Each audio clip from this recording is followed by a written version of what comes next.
Hey guys, this is Jason. I'm reviewing The Running Man, directed by Edgar Wright. It is based off of the book by Stephen King and stars Glen Powell as Ben Richards. As a down on his luck guy who is trying to find a job and make money so that he can find a doctor to take care of his daughter who is feeling sick, but unfortunately he isn't able to find much. So he decides to compete for this reality game show called The Running Man, where contestants have to spend 30 days trying to survive from assassins and the government from trying to kill them. So Glen Powell decides to be a part of that and tries to survive himself, but also soon uncovers some of the dark stuff that has been going on in this reality TV series. This is a remake of the 1980s film starring Arnold, which isn't one of my favorite action movies. For me, it's just not my taste, even though I love Arnold and other action films from the 80s and the 90s, but this one was a little much for me, where it can be really cheesy with its plot and Arnold has way too many one-liners that are just cringe for me. Like their Arnold, Mr. Freeze, Batman and Robin cringe. But I was so excited to see this new take on the Running Man story because I do like Glen Powell as an actor and I love Edgar Wright as a director. And if you guys have been watching my channel, then you know that he is one of my favorite directors of all time. Whether he's made movies like the Cornetto trilogy or Scott Pilgrim or Baby Driver or Last Night in Soho. So far I have loved all of his films for having unique styles, great storytelling, fun characters, catchy soundtracks in all of them, and they are endlessly rewatchable for me, and I can watch them each year, every year. So with that in mind, that got me really excited with both Edgar Wright directing it, as well as this cast like Glen Powell, Michael Cera, Josh Brolin involved. That showed that this movie had a lot of potential to be great, and was it great? It's good.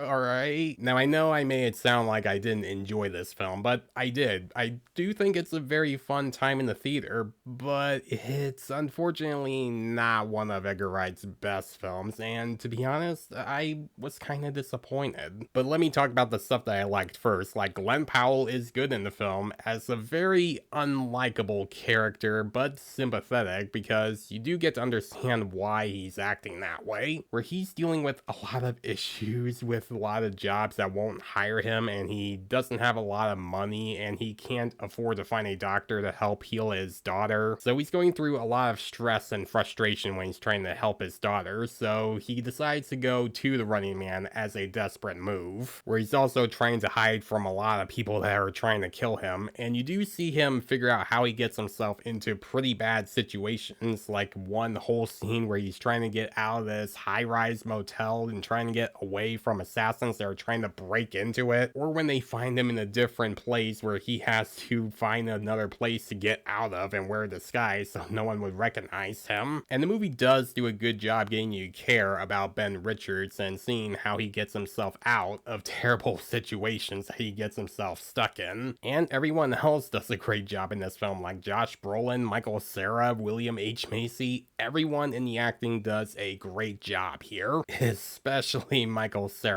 I like this character just being this crazy character that's trying to help Glen Powell escape, and he's just trying to kill all these assassins Home Alone style. The action sequences and the chase scenes are also a highlight. They definitely make the film a lot of fun, like the one scene where it gets back to the high-rise scene where Glen Powell is just running down this hallway away from assassins that are just shooting him. When it comes to the action and the chase sequences, they are a lot of fun to watch and they do not disappoint. But unfortunately, that's where my positives end for the film. Now we are unfortunately gonna get to my issues. This movie is crazy and over the top, and it can go a little too far with that. Now, Edgar Wright's other films have had that, where his films are crazy and over the top. I mean, look at Last Night in Soho. That movie is crazy. But that one was different because that was trying to be a more serious horror film. But when you look at movies like Hot Fuzz, that movie is ridiculously over the top. But the reason it worked in Hot Fuzz is because it was paying homage to the classic action films and buddy cop movies from both the 70s, 80s, and 90s, where it was poking fun at those cliches while also paying respect to them, making that film a lot of fun to watch. But the difference with those films is that they didn't go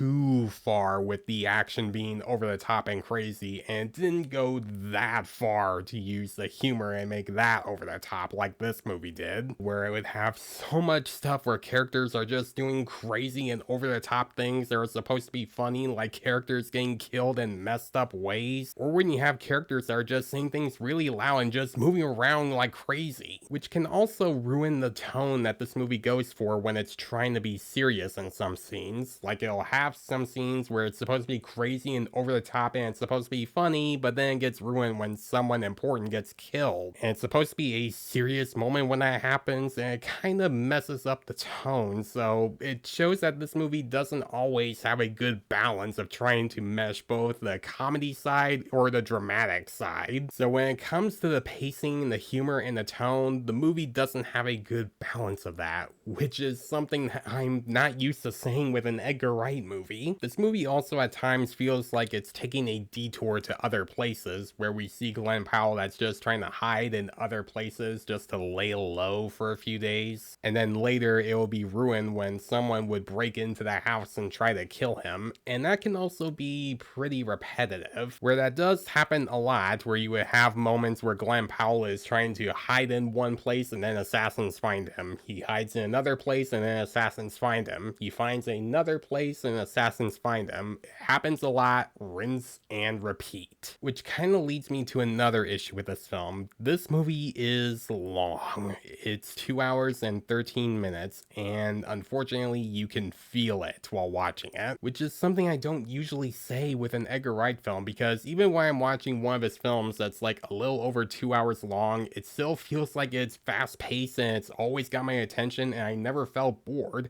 This movie didn't really have that feeling for me. Then there's the ending, which I'm not going to get into spoilers, but the way they end it and wrap everything up for this big finale that this is setting up, it felt too easy. Like, it really does skip to a character explaining what happened after a big moment leading up to the big part of the finale. It was that lazy, which makes this ending feel underwhelming and less impactful. And when that ending happened, I didn't feel any satisfaction or any victory, or like, yeah, we are finally getting to this moment, because we didn't get to see the payoff before that. But unfortunately, my biggest issue with this film is that it doesn't really feel like an Edgar Wright film most of the time. Sure, you got some of his visionary style, like the crash zooms or like some of the song choices, but for the most part, this movie doesn't have a lot of his flair, which is weird to say because a lot of his films feel like Edgar Wright films. You can feel his direction and flair in all of those films. Like, when you watch the Cornetto trilogy, they feel like Edgar Wright films. When you watch Scott Pilgrim vs. the World, it feels like an Edgar Wright film. Or when you watch Baby Driver or Last Night in Soho, those feel like Edgar Wright films. This film, unfortunately, doesn't. It feels like both Edgar Wright and someone else was taking over for him for most of this film, which could mean that maybe there was some studio interference, or maybe something else was happening behind the scenes. I don't know.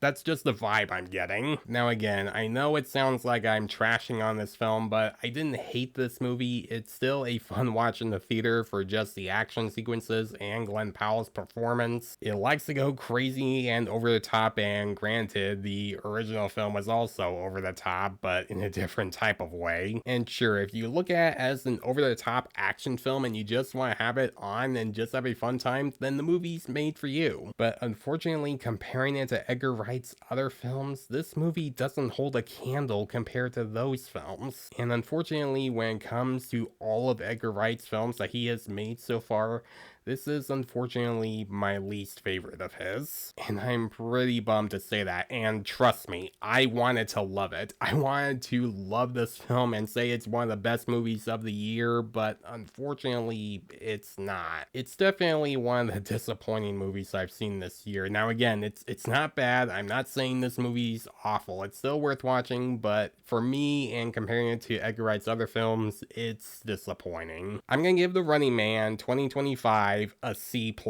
So guys, if you have seen The Running Man, what do you think about it? Do you think it's better than the original, or do you prefer the original? Let me know in the comments below. And as always, if you like this video, then please leave a like and subscribe to my channel so you don't miss a thing, because it helps my channel grow. Hit the notification bell so you know what other videos I'm posting. Follow me on Facebook and Instagram. Thanks for watching guys, and I'll see you in the next one.